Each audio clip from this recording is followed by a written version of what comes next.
सच्चाई छुप नहीं सकती झूठ के उसूलों से, और खुशबू कभी आ नहीं सकती कागज के फूलों से। ये कहावत सत्य है, क्योंकि सच्चाई कभी ना कभी सामने आ ही जाती है। नमस्कार, मैं उमेश करुणा और आप देख रहे हैं बहुजन हलचल। आज का जो सबसे बड़ा मुद्दा है वह है विकास दुबे। यदि हम सोशल मीडिया की बात करें तो विकास दुबे का जो एनकाउंटर हुआ, एनकाउंटर होने के बाद सोशल मीडिया पर जो यूजर्स है वह अपनी अपनी प्रतिक्रिया दे रहे हैं। कुछ यूजर्स लिखते हैं कि विकास दुबे का तो एनकाउंटर हो गया, लेकिन जो उसका साथ देने वाले गुंडे, नेता, मवाली, उनका क्या होगा? वह क्या करेंगे? क्या सरकार जो उनका पर्दा है वह भी खुलेगा? सरकार उनका पर्दा खोलने में भूमिका निभाएगी या नहीं? ऐसे ऐसे सवाल यूजर्स लिख रहे हैं। सोशल मीडिया पर आज सबसे ज़्यादा विकास दुबे की ही चर्चा हो रही है। कुछ लिखते हैं कि विकास दुबे एक ब्राह्मण समाज से था, ब्राह्मण जाति से, हिंदू था, हिंदू आतंकवादी था, ऐसा भी लिख रहे हैं। क्योंकि यदि हम बात करें जाति की, जातिवाद सबसे बड़ी एक समस्या है। जातिवाद पर हम एक शेर सुनाना चाहते हैं।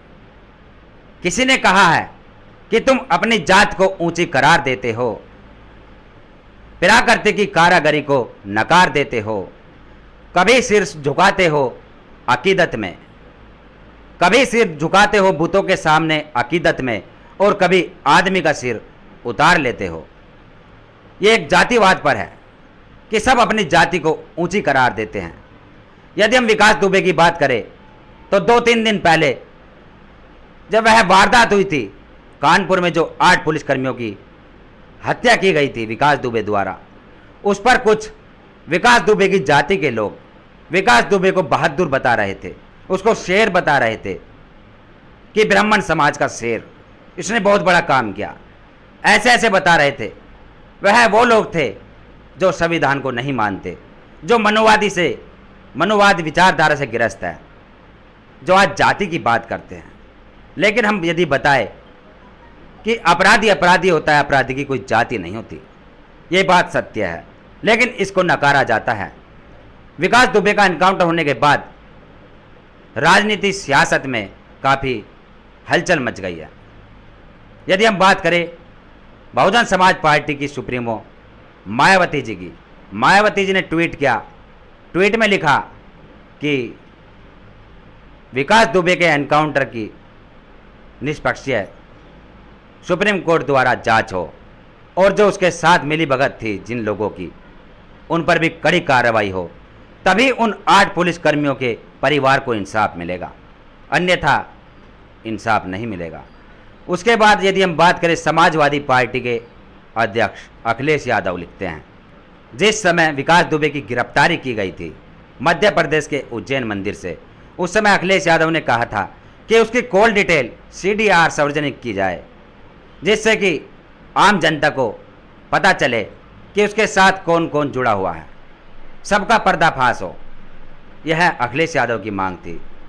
और यदि हम बात करें कांग्रेस के नेता दिग्विजय सिंह भी लिखते हैं, और प्रियंका गांधी वाड्रा क्या कहती हैं कि अपराधी का तो अंत हो गया, लेकिन उसको संरक्षण देने वालों का क्या होगा?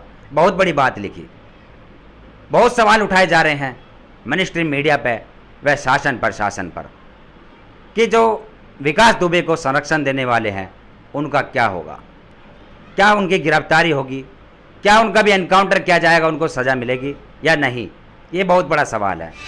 वहीं हम बात करें राष्ट्रीय सुहेलदेव पार्टी के अध्यक्ष ओम प्रकाश राजभर, जो सोशल मुद्दों पर काफ़ी आवाज़ उठाते हैं। चित्रकूट में जो माफिया खनन चल रहा है, अवैध खनन चल रही है, वहाँ पर जो आदिवासी बालिकाएं हैं उनकी आबरू का सौदा किया जा रहा है, उनका रेप किया जा रहा है, उस पर राजभर जी ने योगी पर शिकंजा कसा, योगी को घेरे में लिया, सवाल उठाए। उस पर हम विस्तार से बताएंगे अगली रिपोर्ट में।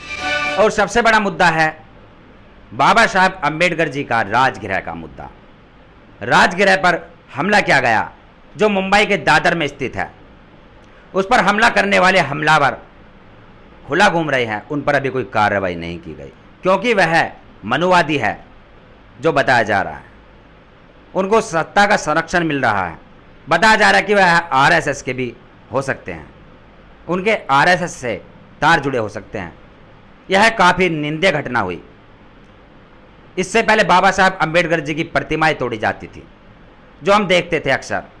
अभी 2-4 दिन पहले भी एक प्रतिमा बाबा साहब अंबेडकर जी की तोड़ी गई। लेकिन आज बाबा साहब अंबेडकर जी के राजगृह पर जो हमला हुआ, यह काफ़ी बड़ी घटना हुई। इससे पता चलता है कि बाबा साहब अंबेडकर जी के विचारों का वह उनके अनुयायियों का काफ़ी खौफ है मनुवादियों में, जो वह आज निडर होकर बाबा साहब अंबेडकर जी के राजगृह पर हमला कर देते हैं और उनके ऊपर कोई कार्रवाई नहीं की जाती। ये काफ़ी बड़ी बात है।